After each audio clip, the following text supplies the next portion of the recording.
So this was intended to just be another switch test, but I need to talk about this board. I own a handful of Sugar 65 and Ale 65 aluminum boards, and they both have their pros and cons, but both have pretty reasonable build quality.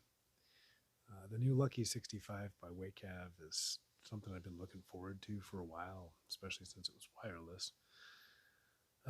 But between the stabilizers, north-facing clicky spacebar, horrible build quality, I definitely recommend folks steer clear of this board.